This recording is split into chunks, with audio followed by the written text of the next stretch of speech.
حسن شاہ ہارٹیکلچرسٹ، اور آج میں آیا ہوں محمد ثقلین شاہ صاحب کے پاس، جو سید پیر حسنین شاہ صاحب کے فرزند ہیں، اور یہ کتال پور میں ہم اس وقت کھڑے ہیں۔ تو شاہ صاحب نے جنجر اور ٹرمیرک یعنی ادرک اور ہلدی، اس کو کاشت کیا ہے یہ ٹنل کے نیچے، مثلاً کیونکہ اس کی ریکوائرمنٹ ایسے بنتی ہے، شیڈی پلیسز میں ہوتی ہے یہ۔ اس کے لیے شاہ صاحب نے خصوصی جو اس کا روٹنگ میڈیا یا یہ کہہ لیں اس کا کلچر جو ہے نا وہ تیار کیا ہے۔ تو آج ہم شاہ صاحب سے یہ پوچھیں گے کہ آپ نے کون سا میڈیا کتنا لیا ہے، اور کیسے اس کی نیچے آپ نے اس کو ڈرین بھی کرنا ہے، پانی اس کا ڈرین ہو تاکہ روٹ ڈکے نہ ہوں۔ تو اس کے لیے شاہ صاحب سے ہم نالج لینا چاہتے ہیں، ان کی ایکسپیرینس، اور بعد میں ہم ایک ویڈیو شاہ صاحب سے لیں گے جس وقت یہ نکلیں گے باہر، اور اس کا پوری پروڈکشن ٹیکنالوجی پھر ہم ان سے لیں گے۔ آج پہلے ہم اس کی یہ پوچھ رہے ہیں اس کا روٹنگ میڈیا پلس اس کی کتنے انہوں نے وہ ریزوم یا وہ کارم لگائے ہیں اس کے۔ تھینک یو شاہ صاحب، تھوڑا سا پلیز۔ جی thank you so much Shah صاحب۔ یہ بیسیکلی اس کا ارادہ یہ تھا کہ یہ گرو بیگز میں لگائی جائے ٹرمرک اور جنجر۔ اس میں جو میڈیا ہم نے استعمال کیا ہے اس میں ہم نے 4-5 چیزیں استعمال کی ہیں۔ ایک ہم نے کوکو کوئر استعمال کیا ہے، ہم نے رائس ہسک استعمال کیا ہے، ہم نے اس میں ایجڈ کاؤ مینیور لیا ہے، اور ہم نے باقی یہ جو آپ کی ہے سینڈی سوئل استعمال کیا ہے۔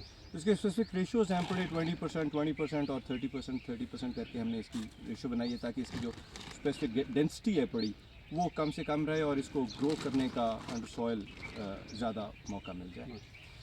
پلس پھر اس کے بعد ہم نے اس کے نیچے یہ لگایا ہے اسٹونز وغیرہ جو رکھے ہیں تاکہ گریول رکھیے اس کی، تاکہ اس کو وہ ایریشن رہے اور پانی اس کا صحیح طرح باہر نکلتا رہے، وہ دوبارہ ہی نمی اوپر نہ آئے۔ اس کو جو ہم فرٹیگیشن کریں گے وہ بڑے طریقے کے ساتھ کریں گے۔ اس میں وہ ایک ہائیڈروپونک سولوشن بنتا ہے پڑا کیلشیم نائٹریٹ، NPK اور میگنیشیم سلفیٹ کا۔ تو اس کی جو EC ریشو ہے وہ ہم تقریباً 1.5 سے 2 کے درمیان رکھیں گے، اور اس کی جو pH ہے وہ ہمارا ارادہ ہے 5.5 سے 6 کے درمیان ہم اس کو رکھیں گے، تو وہ بیسٹ رہ جاتا ہے اس کی گروتھ کے لیے۔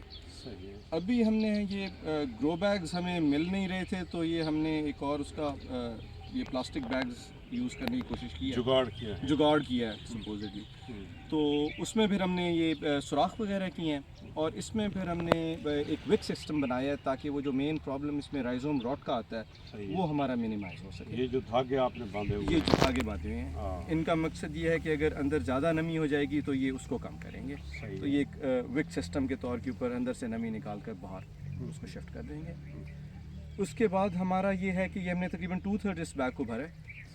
اس کے بعد ہم نے اس کی بلکنگ کرنی ہے۔ ایک دفعہ یہ 1 فٹ کا ہو جائے ہمارا پودا تو پھر ہم ایک دفعہ اس کی تھوڑی سی بلکنگ کریں گے، پھر جب کوئی 2-1 مہینے بعد 3 مہینے بعد دوبارہ سیکنڈ سٹیج میں اس کی ہم 2 دفعہ بلکنگ کریں گے۔ بلکنگ سے کیا مقصد ہے؟ اس میں اور ایڈ کریں گے؟ اس میں ہم اور ایڈ کریں گے مٹیریل اور ایڈ کریں گے؟ جی مٹیریل اور ایڈ کریں گے۔ یہ جو ہیں پڑی کراپس، ان کا یہ ہوتا ہے کہ اگر آپ ان میں دوبارہ ود سٹیجز آپ ایڈ کرتے جائیں تو یہ لیئرز میں ہوتی جاتی ہیں۔ صحیح ہے۔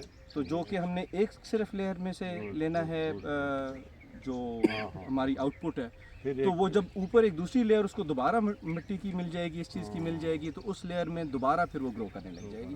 تو اس میں آئیڈیلی تھیوریٹیکلی اس میں ہارویسٹ ہمیں زیادہ ملنا چاہیے، پروڈکشن آپ کی زیادہ بڑھ جائے گی۔ جی بات ہے۔ اوپر ہم نے 70% شیڈ نیٹ لگایا ہوا ہے، ایک جگہ پہ ہم نے 60% لگایا ہوا ہے تاکہ ایکسپیریمنٹ کریں اس کے ساتھ کیا اس میں فرق آتا ہے۔ اور یہ کتنے مثلاً آپ نے لگائے ہیں اس میں؟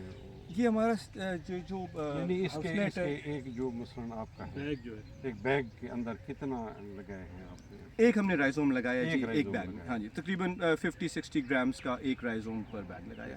اگر ہمارے پاس وہ 2 چھوٹے رائزومز آ جاتے تھے 30 گرامز کے تو پھر ہم 2 لگا دیتے تھے، ورنہ ہم 50-60 گرام کا ہم یہ آپ نے کس مہینے میں کب لگایا ہے؟ یہ تقریباً میں نے جی اس کو مارچ کے